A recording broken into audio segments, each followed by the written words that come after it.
El aire en el locutorio del convento de San Jerónimo en la Ciudad de México, 1693, no solo es denso por la humedad, sino por la opresión que se cierne sobre Sor Juana Inés de la Cruz. Una luz tenue se filtra por la ventana enrejada, iluminando el polvo suspendido y la figura imponente del arzobispo Francisco de Aguiar y Seijas, un patriarca sombrío cuya mirada fría parece devorar el alma. A su lado, el obispo Manuel Fernández de Santa Cruz, antaño su mentor, ahora un juez corrompido por la conveniencia, evita su mirada, el brillo de sus gemelos traicionando su incomodidad. Sobre la mesa de madera pulida, la pluma de Sor Juana, un arma de libertad forjada en tinta y papel, reposa como un epitafio. El silencio que se instala es tan profundo que el leve crujido de las tablas del suelo parece un trueno. Ella siente el nudo apretándole la garganta, la punzada de la injusticia que le roe el pecho. Sus ojos, que una vez reflejaron la voracidad por el conocimiento, ahora solo muestran la pesadez de una rendición impuesta. Sabe que la batalla está perdida. Lo que está en juego no es solo su salvación, sino la esencia misma de su espíritu, su voz, su legado para las mujeres de un continente. Para la Iglesia, ella es una peligrosa anomalía, una afrenta al orden divino. En este instante crucial, el poder del conocimiento femenino está a punto de ser silenciado, y un secreto, vital para la supervivencia de su intelecto, está a punto de ser grabado en su corazón. Pero lo que la forzó a este silencio revelará una verdad mucho más grande que su propia vida. ¿Quién era esta monja que desafió a una institución tan poderosa en la Nueva España del siglo XVII? Sor Juana Inés de la Cruz, nacida Juana Inés de Asbaje y Ramírez de Santillana, era la mente más brillante de su tiempo, una erudita, poeta, dramaturga y filósofa en un mundo dominado por hombres. Su celda conventual, lejos de ser un encierro, se había convertido en un epicentro intelectual, un santuario donde miles de libros y el incipiente saber científico convivían bajo el aroma a tinta y papel envejecido. Este fue el escenario de una confrontación que reverberaría por siglos en la identidad hispanoamericana. La colisión entre el poder eclesiástico absoluto y la sed inquebrantable de conocimiento femenino. Fue en este contexto donde su genio floreció, pero también donde se forjó su tragedia, revelando los límites impuestos a la mujer y el costo de la verdad. La historia de Sor Juana no es solo una biografía, es un trauma compartido, un eco de las voces silenciadas en nuestra América, una batalla por la libertad de pensamiento que aún nos interpela. Si sientes la llamada de la verdad y deseas entender profundamente nuestras raíces, dale me gusta y suscríbete. Lo que viene te hará reflexionar sobre por qué somos como somos y cómo las decisiones de hace siglos aún resuenan en nuestra identidad colectiva. En el corazón de Sor Juana, la reacción emocional a esta inquisición silenciosa era un eco del profundo desgarro cultural que definía la Nueva España. Ella no solo sentía el peso de la Iglesia, sino el de toda una sociedad que relegaba a la mujer al silencio y a la obediencia. El leve temblor en sus manos, casi imperceptible, revelaba la lucha interna entre la resignación y la furia que hervía bajo su hábito.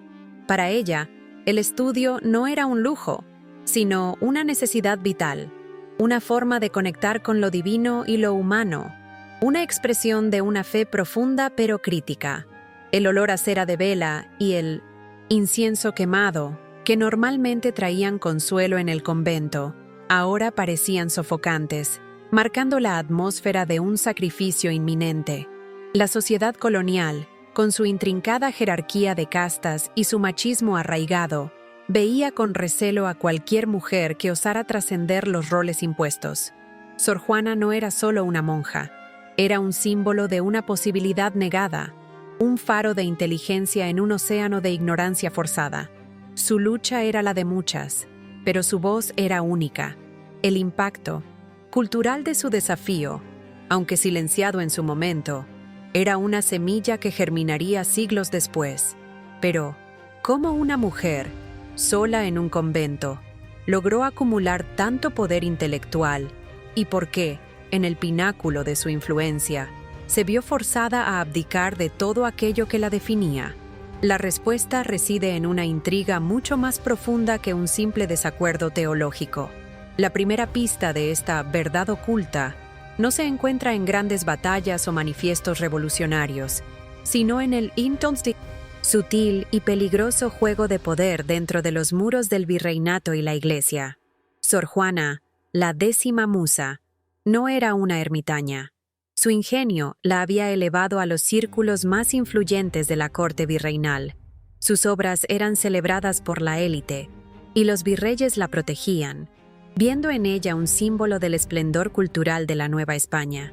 Sus escritos, llenos de agudeza, crítica social y reflexiones teológicas, circulaban en salones y universidades, desafiando implícitamente las estructuras de poder que mantenían a las mujeres en la sombra. Sin embargo, detrás de esa fachada de admiración, se gestaba una envidia profunda, un resentimiento hacia una mujer que brillaba con luz propia en un universo masculino. El roce de su pluma sobre el pergamino, el aroma a tinta fresca en cada cuartilla, era para sus detractores un acto de insolencia, una usurpación de un espacio que no le pertenecía. Este contexto nos obliga a preguntarnos, ¿fue su conocimiento una amenaza tan grande para el orden establecido que solo su completa aniquilación intelectual podía restaurar el equilibrio? Este era el preludio de una confrontación inevitable, donde su genio y su fe se verían sometidos a la prueba más brutal, desvelando el secreto de su silencio. Para entender el dilema de Sor Juana, debemos viajar a los orígenes del conflicto, mucho antes de aquel día en el locutorio. Juana Inés, nacida en San Miguel Nepantla en 1648, era una niña prodigio. A los 3 años, la leyenda cuenta que ya leía y a los 7 supo que quería estudiar, suplicando ir a la universidad, algo inimaginable para una mujer. El aroma a tierra mojada y a las hierbas del campo donde creció contrastaba con el ambiente de los libros que devoraba en la hacienda de su abuelo, donde descubrió el universo del saber. Su precoz inteligencia la llevó a la corte del virrey Antonio de la Cerda y su esposa, doña Leonor Carreto, marqueses de Mancera. La corte virreinal, un microcosmos de ambición y etiqueta, se asombraba con su intelecto. Doña Leonor, que actuaba como una matriarca resiliente en un sistema patriarcal, ofreció a Juana protección y un espacio para su desarrollo. Pero incluso esa protección tenía sus límites.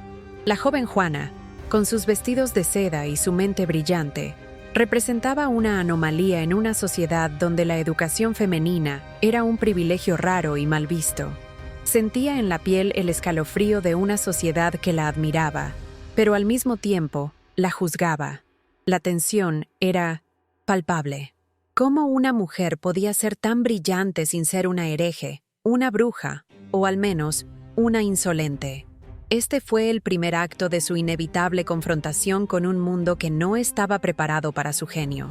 El ingreso de Juana al convento en 1669, adoptando el nombre de Sor Juana Inés de la Cruz, no fue un llamado de voto tradicional, sino una estrategia. Ella misma lo admitiría. Entré a la religión, aunque conocía que tenía el ejercicio por camino para mi fin. El grueso hábito, que le echó, rasgaba la piel con cada movimiento. No era una prisión, sino un escudo que le permitía acceder a la vasta biblioteca y a un tiempo para la reflexión, algo que el matrimonio le habría negado rotundamente. Su celda, con sus estanterías repletas de volúmenes, se convirtió en un microcosmos de la Ilustración, un faro de conocimiento en el corazón de la América colonial. Aquí, el olor a papel viejo y a cera de vela impregnaba el aire, creando una atmósfera de estudio y meditación que era su verdadera vocación. Se sentía libre, a pesar de los muros, como una flor exótica que florecía en un jardín prohibido. Su mente, una máquina incansable de preguntas y respuestas, se expandía sin cesar, abordando desde la filosofía y la teología hasta las matemáticas y la astronomía. Pero este oasis intelectual no pasaría desapercibido. La brillantez de Sor Juana, aunque celebrada por algunos, era vista con profunda desconfianza por otros, especialmente por aquellos que consideraban el intelecto femenino como una desviación peligrosa del orden divino. La tranquilidad aparente de su celda ocultaba un campo de batalla invisible, donde las ideas chocaban con la tradición, y el alma se debatía entre la fe y la razón. La colisión cultural y religiosa en la Nueva España no solo se manifestaba entre conquistadores e indígenas, sino también dentro de la propia Iglesia, entre sus facciones más liberales y las más conservadoras. Sor Juana se encontraba en la encrucijada de estas fuerzas. El concepto de la mujer como ser inferior, propenso al pecado y destinado al silencio, era un pilar inquebrantable de la cosmovisión católica de la época. Sus escritos, especialmente aquellos donde defendía el derecho de las mujeres al estudio, eran una afrenta directa a este dogma. La frescura de su lógica, el brillo de sus argumentos, eran como un puñal en el corazón de aquellos que defendían el statu quo. Ella sentía en la piel el juicio constante, el peso de las miradas de reproche. La tensión entre su intelecto y las expectativas sociales era una herida abierta, siempre presente. La Nueva España, con sus iglesias imponentes y sus altares recargados de oro y plata, era un escenario de profunda religiosidad, pero también de hipocresía y oscurantismo. La fe, para muchos, se había convertido en un instrumento de control, y el conocimiento, especialmente si venía de una mujer, era una amenaza a ese control. Este choque de visiones de mundo, entre la luz de la razón y las sombras del dogma, era el verdadero crisol donde se forjaba el destino de Sor Juana, y por extensión, el de muchas mujeres que la precedieron y la seguirían en la búsqueda de la verdad. El arzobispo Francisco de Aguiar y Seijas, un patriarca sombrío que ostentaba el poder eclesiástico absoluto en la Nueva España, no era un hombre que tolerara la disidencia, y menos aún de una mujer. Él veía en Sor Juana no solo una monja erudita, sino una encarnación del peligro para la moral y la doctrina. Su profunda fe, ciega, mezclada con una ambición política insaciable, lo impulsaba a erradicar cualquier brote de modernidad o liberalismo que pudiera erosionar su autoridad. Sus sermones, llenos de un fuego purificador, resonaban en las catedrales y sus palabras eran ley. Él sentía en sus sienes la punzada de la indignación cada vez que escuchaba hablar del atrevimiento de Sor Juana. Para él, el conocimiento de una mujer fuera de los límites de la costura y el rezo era una afrenta a la voluntad divina. La tensión entre el poder secular de los virreyes, que a menudo protegían a Sor Juana por su valor cultural, y el poder eclesiástico del arzobispo, era un polvorín a punto de estallar. La opulencia de las vestimentas del arzobispo, con sus brocados y oros, contrastaba brutalmente con la modestia impuesta a las monjas, simbolizando la abismal diferencia de poder. Este conflicto, latente durante años, no podía durar eternamente. La chispa que encendería esta conflagración ya estaba siendo preparada, y Sor Juana, sin saberlo, se convertiría en su epicentro. La Carta Atenagórica de Sor Juana, publicada en 1690, fue la chispa que encendió el polvorín. En ella, la monja criticaba con una agudeza intelectual deslumbrante un sermón de 40 años antes del jesuita Antonio Vieira, cuestionando su interpretación de las finezas de Cristo. El aroma a tinta fresca en las primeras copias que circularon por la Ciudad de México era el preludio de una tormenta, aunque la publicación fue impulsada por su amigo, el obispo Manuel Fernández de Santa Cruz, bajo el seudónimo de Sor Filotea de la Cruz. Su intención no era proteger a Sor Juana, sino exponerla. Él, un juez corrompido por la oportunidad, buscaba fortalecer su propia posición intelectual al mostrar la brillantez de la monja como un reflejo de su propia erudición, sin anticipar el furor que desataría en el clero conservador.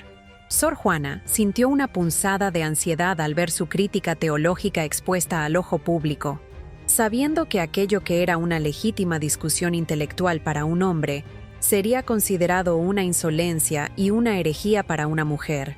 La Carta Atenagórica no era solo un debate teológico, era un desafío a la autoridad masculina en el ámbito del saber, una transgresión de las normas que dictaban el silencio femenino. El poder de sus palabras, cuidadosamente elegidas, resonó en los salones y conventos, dividiendo opiniones y desatando la furia de sus detractores, quienes vieron en este acto la confirmación de sus peores temores sobre la peligrosidad del intelecto femenino sin control. El arzobispo Aguiar y Seijas, al tener en sus manos la Carta Atenagórica y descubrir la autoría real, sintió la sangre hervir. Era la prueba irrefutable de la insolencia de Sor Juana, la confirmación de que su intelecto desbordaba los límites impuestos por la Iglesia a las mujeres. La tela áspera de su sotana parecía rasguñarle la piel con la furia contenida. Él, el guardián de la fe y el orden moral de la Nueva España, no podía permitir tal afrenta. Sus ojos brillaron con una convicción férrea. Era su deber divino silenciar esa voz que consideraba herética. Las acusaciones públicas no tardaron en llegar. Sor Juana era criticada por desviarse de sus deberes espirituales, por usar la pluma para asuntos profanos, por arrogancia intelectual. El escándalo se propagaba por los mentideros de la capital, un eco del juicio moral que pesaba sobre todas las mujeres que osaban pensar por sí mismas. La monja se encontraba ante una encrucijada que definiría el futuro de su vasta obra, una decisión cargada de implicaciones cósmicas que la atormentaba. ¿Qué harías tú en su lugar, siendo el líder de toda una civilización ante lo desconocido? Deja tu opinión en los comentarios y dime desde qué país de nuestra América me estás acompañando en esta jornada, para que juntos exploremos cómo estas antiguas decisiones aún moldean nuestras realidades actuales.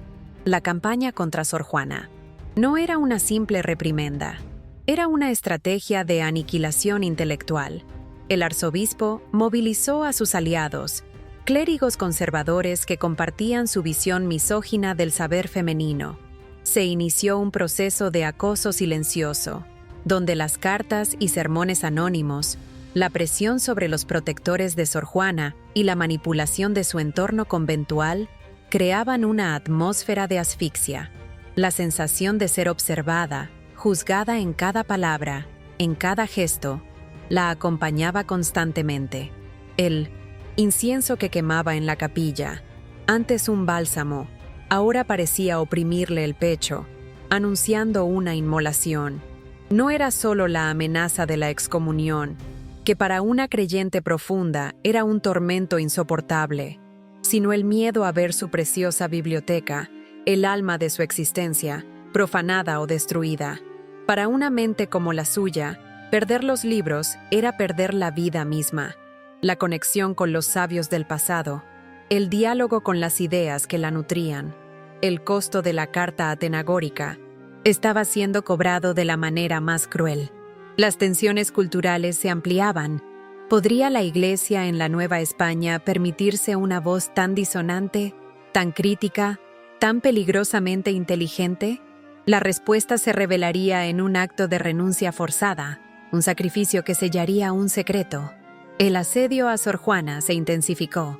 Sus antiguas protectoras, las virreinas María Luisa Manrique de Lara y Leonor Carreto, ya no estaban en la Nueva España. El virrey actual, el conde de Galve, aunque admiraba su talento, no poseía la misma voluntad política para enfrentarse al poder del arzobispo. Sor Juana se encontró sola, sin los escudos que antaño la habían defendido. El eco de las voces de los que la criticaban resonaba en su mente, un coro de desaprobación que amenazaba con ahogar su propia voz interior. Ella sentía en la piel el frío de la soledad y el desamparo. Las cartas personales, cuidadosamente seleccionadas y manipuladas por los agentes del arzobispo, se convirtieron en el arma final. Esos textos íntimos, donde Sor Juana expresaba sus angustias, defendía su derecho al estudio y cuestionaba con sutil ironía la visión restrictiva de la Iglesia sobre el rol femenino, fueron presentados como prueba irrefutable de su arrogancia intelectual y rebeldía. La luz que se filtraba por las vidrieras de su celda ya no parecía tan brillante. Se había vuelto gris, opaca, como su propio destino. La complejidad de sus escritos y la profundidad de su pensamiento, que para el mundo moderno son motivo de admiración, para sus contemporáneos más conservadores eran una provocación. Los grandes obstáculos que enfrentaba Sor Juana no eran solo personales, eran las fuerzas históricas que definían su época, el dogma inflexible de la Iglesia, el patriarcado arraigado en la sociedad colonial y la ceguera de muchos ante el valor del intelecto femenino. La ambición de la corona española por mantener el control religioso y social en sus colonias, a menudo, se traducía en la imposición de una ortodoxia férrea que no permitía desviaciones.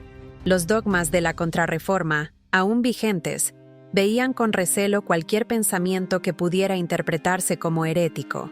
El peso de estas fuerzas se sentía en el ambiente, como un yugo invisible sobre el alma de la Nueva España. Sor Juana, con su mente inquisitiva, era una amenaza a este delicado equilibrio de poder. La opresión no era siempre violenta, sino sutil, psicológica, un constante recordatorio de su lugar.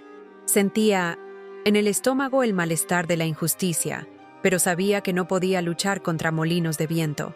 Su resistencia, que había sido intelectual y poética, ahora debía transformarse en una estrategia de supervivencia, un sacrificio para preservar lo esencial de su legado. Este era el dilema central de su vida.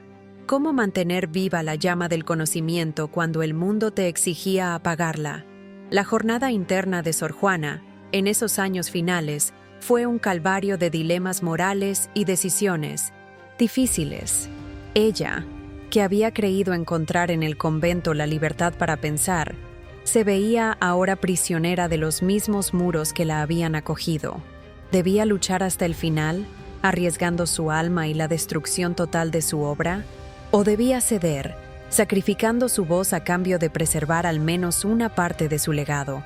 El tintineo de las campanas del convento, que antes la llamaban a la oración y a la reflexión, ahora sonaba como una cuenta atrás.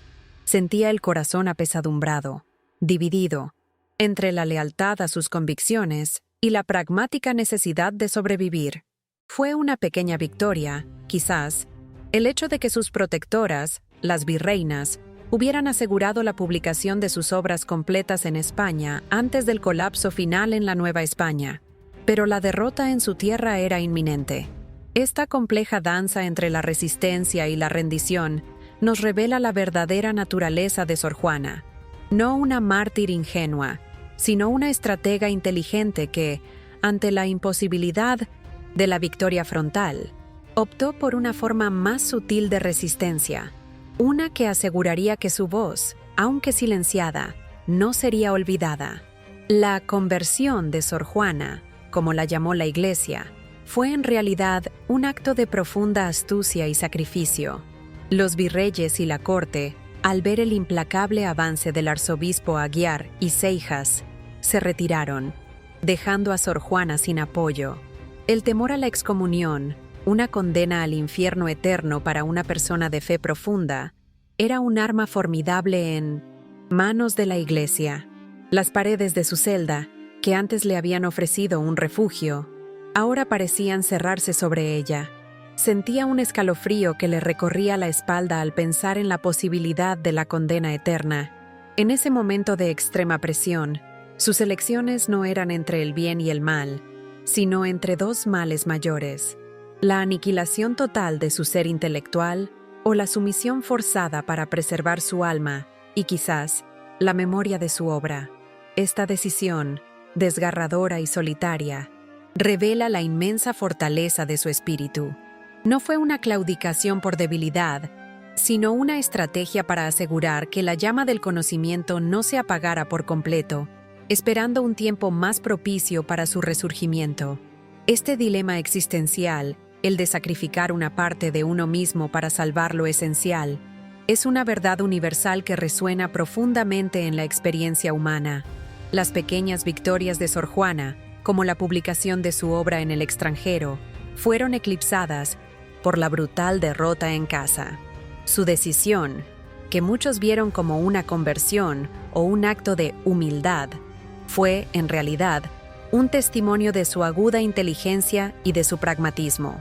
Ella sabía que la confrontación directa la llevaría a la aniquilación. El aroma a incienso, mezclado con el olor a humedad de los viejos pergaminos, se había convertido en el ambiente de su inmolación. Sentía una profunda amargura, pero también una extraña calma, como la de quien ha tomado una decisión imposible. La renuncia de sus bienes mundanos, que incluía sus amados libros e instrumentos científicos, no fue un acto de piedad, sino de fuerza. Sus manos, que habían escrito poemas y tratados, ahora despojaban su celda de todo aquello que la definía, un rito doloroso de desapego forzado. Esta acción, que para el ojo de la Iglesia era la sumisión de una hereje, para la historia se revelaría como el acto más elocuente de resistencia de Sor Juana, la demostración de que a veces el silencio es la forma más potente de preservar la verdad. La tensión acumulada durante años explotó en los primeros meses de 1694. El ambiente en el convento era sofocante. Cada susurro, cada mirada parecía un juicio. Sor Juana se acercaba al momento decisivo de su vida, al punto de no retorno. La preparación para la gran revelación no fue un evento público, sino un proceso doloroso y privado, una negociación silenciosa con los poderes eclesiásticos que buscaban su humillación total. La luz mortecina de las velas en su celda parecía acentuar las sombras de su dilema. Ella sentía el frío del miedo, pero también la determinación de una mujer que ha tomado una decisión drástica. El arzobispo Aguiar y Seijas no se conformaba con su silencio. Quería un acto público de abjuración, una demostración inequívoca de su sumisión. El elemento clave que desvelaría la verdad oculta detrás de su silencio no fue un documento perdido, sino la renuncia formal y pública a su biblioteca y a la firma de sus obras, un acto que simbolizaba la negación de su propia identidad intelectual. Para ella, esto no era solo perder objetos, era perder una parte de su alma. La presión era insoportable, pero en el fondo de su ser, una estrategia de supervivencia ya estaba en marcha, un plan para que su legado, aunque silenciado, perdurara. Y así llegó el clímax silencioso, el 25 de febrero de 1694. En una ceremonia sombría dentro de las paredes del convento de San Jerónimo, Sor Juana Inés de la Cruz firmó un documento de mino de renuncia solemne, no con tinta, sino con su propia sangre, un acto que era a la vez una humillación impuesta y un símbolo visceral de un sacrificio inmenso. Sus dedos, que habían acariciado libros y escrito versos inmortales, ahora se manchaban con su propia esencia vital, una ofrenda forzada al altar del dogma. Delante de sus acusadores, de la mirada triunfante del arzobispo Aguiar y Seijas, ella pronunció las palabras que le exigían: «Soy la peor de todas». Esta confesión forzada, llena de una ironía trágica, era la máxima humillación a la que fue sometida. El eco de esas decisiones resonó por todo el convento, marcando un antes y un después para innumerables vidas intelectuales en la Nueva España. Aguiar y Seijas, con su pragmatismo cruel, no solo consolidaba su poder, sino que sentaba las bases de un nuevo orden, un legado que aún hoy podemos sentir. Si esta revelación te ha impactado y te ha hecho ver la historia con otros ojos, dale me gusta ahora, porque necesitamos que estas verdades profundas sean conocidas por más personas. Y comparte este video con quien, como tú, busca comprender las raíces de nuestra América. Las reacciones a este acto fueron diversas y profundas. Para el arzobispo Aguiar y Seijas, fue un triunfo rotundo, la confirmación de su autoridad y el silencio de una voz que consideraba peligrosa. Sentía un profundo alivio, como si un peso enorme hubiera sido retirado de sus hombros. Para la comunidad religiosa, parte de ella cómplice en la campaña, parte temerosa de las represalias, fue un momento de resignación. Las monjas observaron el desmantelamiento de la biblioteca de Sor Juana, la remoción de sus libros, de sus instrumentos científicos, como una quema simbólica del espíritu, El olor a polvo y a desolación llenó su celda. El choque cultural fue inmenso. Para muchos, el conocimiento y la razón habían sido doblegados por el dogma y la autoridad. La perplejidad y el dolor se apoderaron de aquellos intelectuales que habían admirado a Sor Juana. La derrota de la 10ª musa, la matriarca resiliente del intelecto femenino, fue percibida como una victoria del oscurantismo. Pero, en el silencio de su celda, mientras sus libros eran llevados, Sor Juana no solo sentía la derrota, sino también la extraña calma de quien ha tomado una decisión para preservar algo aún más valioso. Las palabras que marcaron el destino de Sor Juana no fueron las de sus opresores, sino las suyas propias, aunque pronunciadas bajo coacción. Su juramento de ser la peor de todas, aunque forzado, resonó como un epitafio a su vida intelectual pública. Aquellas palabras, pronunciadas en el corazón del virreinato, sellarían el destino de individuos y de la sociedad, porque para muchos, el desafío de una mujer en el ámbito teológico y filosófico era cuestionar la esencia misma de su mandato divino y la estabilidad de su universo patriarcal. La ironía histórica es que, al firmar su renuncia y despojarse de sus libros, Sor Juana, sin buscarlo, aseguró su inmortalidad. El aroma a papel viejo de sus obras, que fueron salvadas y publicadas en España por sus antiguos protectores, las virreinas, continuaría esparciéndose por el mundo, negándose a ser olvidado.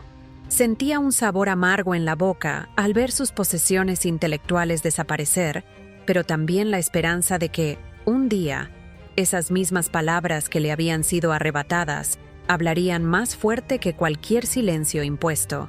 Su legado se transformaría en un testimonio silencioso de la tenacidad del espíritu humano frente a la opresión. El desfecho inmediato del conflicto central fue el silencio forzado de la voz más elocuente de la Nueva España. Sor Juana, despojada de sus libros y sus estudios, dedicó sus últimos años a la caridad, al cuidado de las monjas enfermas durante una devastadora epidemia de peste que asoló la Ciudad de México. El hedor de la enfermedad, el sufrimiento humano que veía a diario, la conectó con una realidad aún más brutal que la de la censura. Moriría. En 1695, una mártir del saber, pero también una figura que, en su silencio, dejó una herida abierta en la conciencia de su tiempo. Su muerte, aunque marcada por la resignación aparente, fue un acto final de servicio que, paradójicamente, la humanizó aún más a los ojos de la historia. Las campanas de la Iglesia, que doblaron por su muerte, no solo anunciaban el fin de una vida, sino el inicio de una leyenda. El impacto de su vida y de su forzado silencio se sentiría mucho más allá de los muros del convento, sembrando una semilla de inquietud que germinaría en futuras generaciones. Las acciones concretas, post-evento, fueron la consolidación de la ortodoxia eclesiástica en la Nueva España y el refuerzo de los roles de género. La derrota de Sor Juana fue usada como un ejemplo, una advertencia para cualquier otra mujer que osara desafiar los límites impuestos por la Iglesia y la sociedad. Se estableció una nueva norma tácita. El intelecto femenino, si bien podía ser cultivado hasta 1900, cierto punto, debía permanecer confinado a la esfera privada, y nunca, bajo ninguna circunstancia, debía desafiar la autoridad masculina o eclesiástica en el ámbito público o teológico. La arquitectura imponente de las iglesias y conventos, con sus muros gruesos y sus rejas, simbolizaba esta contención.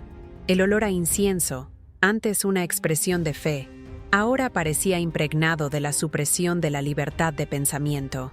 El virreinato, aunque brillante en su exterior barroco, seguía siendo un escenario de profundas desigualdades y de una rigidez social que ahogaba el potencial humano, especialmente el femenino. La represión de Sor Juana no solo afectó a una mujer, sentó un precedente que silenciaría a muchas otras mentes brillantes en los siglos venideros. El impacto de la historia de Sor Juana en las generaciones futuras de la América hispánica fue profundo y ambivalente. Su legado se convirtió en un trauma compartido, un eco de las voces silenciadas por la opresión. Para las 1900, mujeres indígenas y mestizas, que ya enfrentaban una doble discriminación por su etnia y su género, su historia era un recordatorio brutal de los límites de su autonomía. Para los criollos, la élite nacida en América, Sor Juana era un símbolo de la capacidad intelectual del continente, pero también de la censura impuesta por la metrópoli y la Iglesia. La pérdida de su biblioteca, el aroma a libros quemados que metafóricamente se cernía sobre su historia, se convirtió en un símbolo de la destrucción de conocimiento y la imposición de una única verdad. Sentimos la cicatriz de esa supresión en la dificultad histórica de la mujer para acceder a la educación, en la persistencia de prejuicios de género en el ámbito intelectual, pero también se convirtió en un faro de resistencia, una inspiración para aquellos que, en silencio, continuaron buscando y defendiendo el derecho a pensar, a escribir, a ser. Su historia, con su profunda tristeza y su resiliencia silenciosa, moldeó la forma en que el continente comenzaría a entender el valor de la voz femenina y la lucha por la autonomía del pensamiento. El legado inmediato del evento, la victoria de la Iglesia sobre el intelecto de Sor Juana, fue una ponderación dolorosa sobre la complejidad de la transformación civilizatoria y las lecciones aprendidas, ¿o no?, en la Nueva España. Su caso no fue un incidente aislado, sino un reflejo de las tensiones inherentes a una sociedad colonial donde la fe, el poder y la identidad se entrelazaban de formas conflictivas.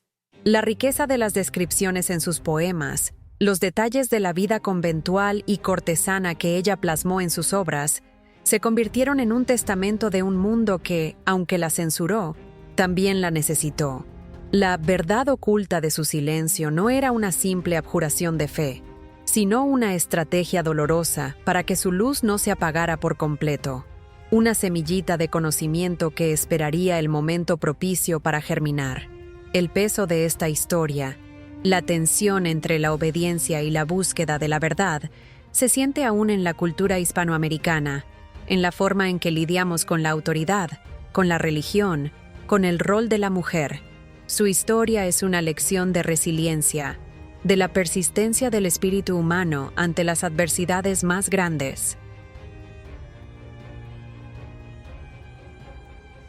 Hoy, siglos después, la verdad que perdura de Sor Juana Inés de la Cruz sigue resonando en la formación de la América hispánica actual.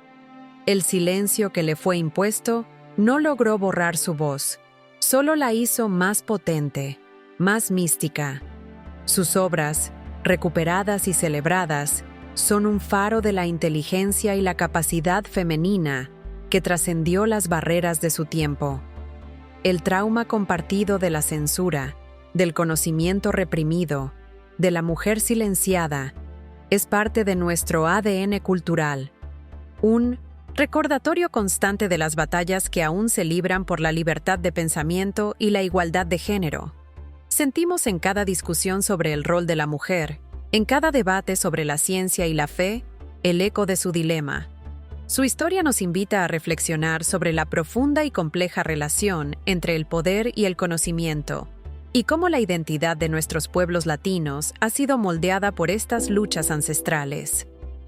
¿Alguna vez te has detenido a pensar cómo eventos tan lejanos siguen influyendo en tu vida y en tu entorno?